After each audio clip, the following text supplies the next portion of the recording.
بسم الله الرحمن الرحيم. أهلا بحضراتكم.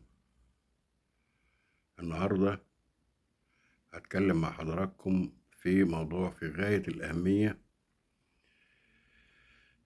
مش بالنسبة لمصر كحكومة، ولكن بالنسبة لمصر كدولة. الموضوع بيهم كل مواطن على أرض على أرض هذا الوطن العزيز اللي احنا كلنا بنحبه وبنقدره، وبغض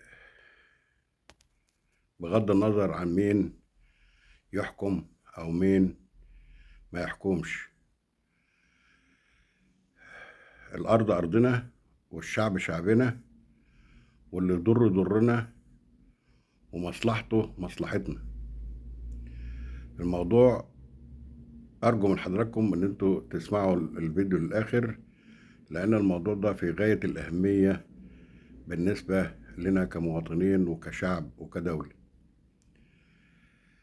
احنا كمصريين لنا أبناء أعزاء بيشتغلوا في الخارج. هؤلاء الأبناء تحويلاتهم قلت بحوالي 3 مليار دولار. طيب احنا الفيديو او الكلام اللي انا عايز اتكلمه او الموضوع اللي انا هتكلم فيه، ليه انخفضت هذه التحويلات؟ ايه الاسباب وايه النتائج؟ والمؤشر ده بيودينا على فين بالظبط؟ اولا، بالنسبة للاسباب، اعتقد ان اهم الاسباب اللي ادت الى انخفاض التحويلات، اللي هي بتعتبر عمود فقري للنقد الأجنبي الداخل لمصر، وعلى رأس هذه المصادر.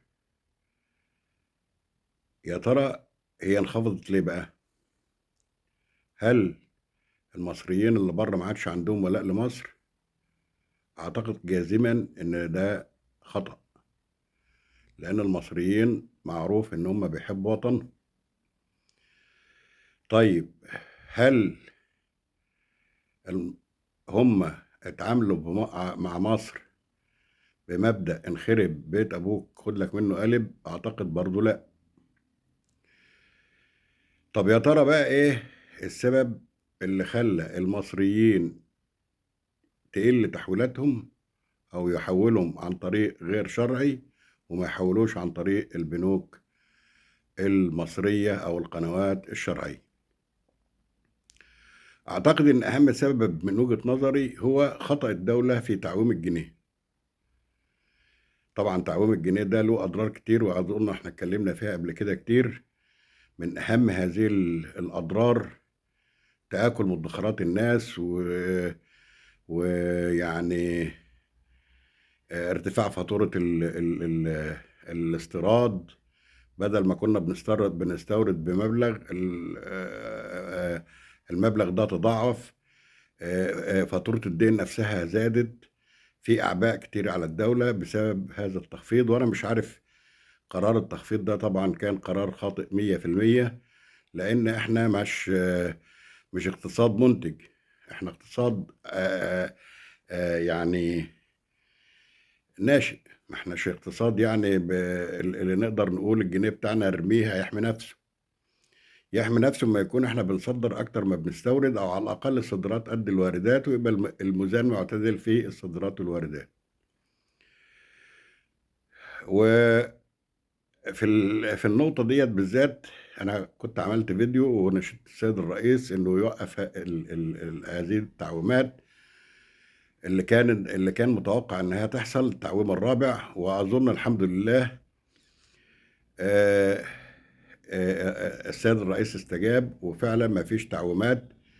الا انه برضو اهل الشر، او اللي انا بسميهم المغضوب عليهم والمطاريد بره البلد، دايما حتى في ناس كمان محسوبة على الدولة ب بت بت بتقول إن ده هيبقى الفترة اللي بعد شهر 6 وبرضه مديين جو من الإحباط للناس والقلق والترقب، وده مش جو استثمار. جو الاستثمار لابد أن يكون متسم بالاستقرار التام.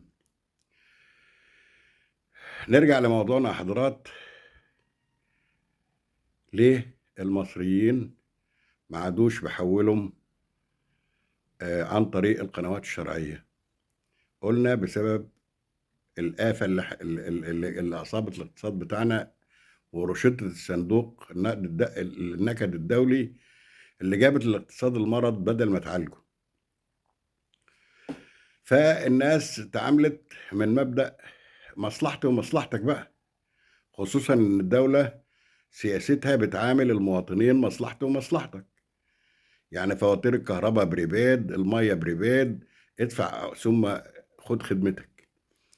يبقى اذا الدولة لما بتعامل الناس كزباين في سوبر ماركت، هيكون نتيجة المباشرة لأن هو رخر هيعامل الدولة بنفس المبدأ، مع أن العقد الاجتماعي والعقود الاجتماعية اللي مبني عليها الدول أن الدولة تحميك اجتماعيا وتحميك سياسيا وتحميك اقتصاديا عشان يبقى عندك ولاء لهذا الوطن. إذا الدولة خلت بأحد شروطها أهم شرط الدولة قايمة عليه أنها تبقى في العقد الاجتماعي، ان الدولة تحميك وخلاص، احنا دخلنا بقى في رأس المال والسوق فوضى، واللي عايز يرفع اسعار بيرفع اسعار. شركات السجاير رفع الاسعار 3 اضعاف من غير ما حد يقول لها حاجة، والحديد رفع ضعفين من غير ما حد يقول له حاجة، والرقابة في الدولة ما عادش قايمة بدورها. دي حقيقة، والدنيا بقت سداح مداح، والسبب هو روشتة الصندوق: ارفع الدعم، لا ارفع مش عارف الاسعار، لا اعمل كذا وكذا.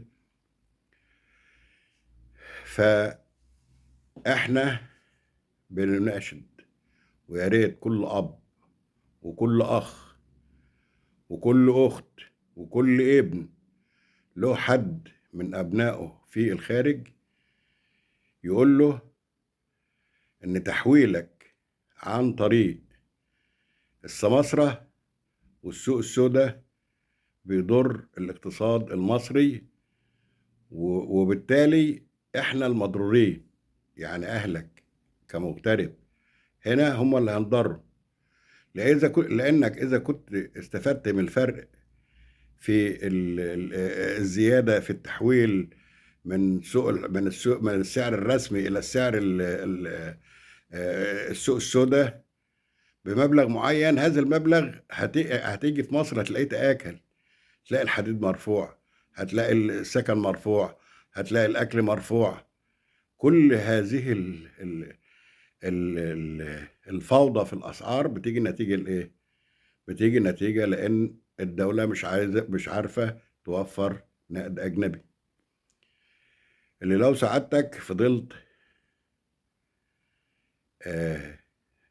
هتحاول بقى عن طريق السوق السوداء وهينخفض النقد الأجنبي، ولا 40 مليار ولا 30 مليار اللي انتوا بتجيبوهم هيروحوا من الدولة. إذا كانت الدولة بتحفى ورا صندوق نقد الدولة عشان 3 مليار، وانتوا خبطة واحدة ضيعتوا 3 مليار. يا سادة، احنا في وطن، والوطن بالظبط زي السفينة اللي ماشية في وسط بحر عاتل الأمواج. إذا ما اهتمناش كلنا بالسفينة اللي احنا موجودين فيها وراعيناها وشفنا المواطن الخلل اللي فيها فين، واتجاه الرياح رايحة فين، والأخطار اللي بتواجهنا ايه بالظبط، يبقى في النهاية احنا ضايعين. وأظن أنني يعني اللي خلاني أسجل هذا الفيديو هو واجبي تجاه بلدي. وفي الآخر أنا عارف إن الفيسبوك ما بيهتمش بالمحتويات اللي زي اللي أنا بعملها ديت، لأنه هو عايز محتويات فيها ترفيه وفيها تهجيص، وعشان كده الفيديو ما بيظه مش هيظهر عند ناس كتير، أو الفيسبوك مش هيعمل على إظهاره، فيا ريت كل واحد يشوف الفيديو يسمعه للنهاية، واعمل له يعمل إعجاب أو يشيّره مع الآخرين، لإن دي زي ما إحنا اتفقنا دي وطننا، ولازم نحافظ عليه، ولازم نزرع الولاء والحُب في نفوس أبنائنا، عشان إذا كان إحنا ما عرفناش نعمل لهم حاجة، هم يعملوا لأولادهم، لإن لو كل واحد خَد الموضوع بنظرة فردية، يبقى على الدولة السلام. وأخيرًا تحياتي لكم جميعًا، وتحياتي لأبناء في الخارج، ربنا يوفقهم ويسدد خطاهم ويرزقهم، وتحيا مصر، وتحياتي لكم جميعًا، وشكرًا لحضراتكم، ويا ريت لو أي حد شايف كلام مهم في الموضوع يكتب ويعلّق في هذا الموضوع، وأخيرًا السلام عليكم ورحمة الله وبركاته.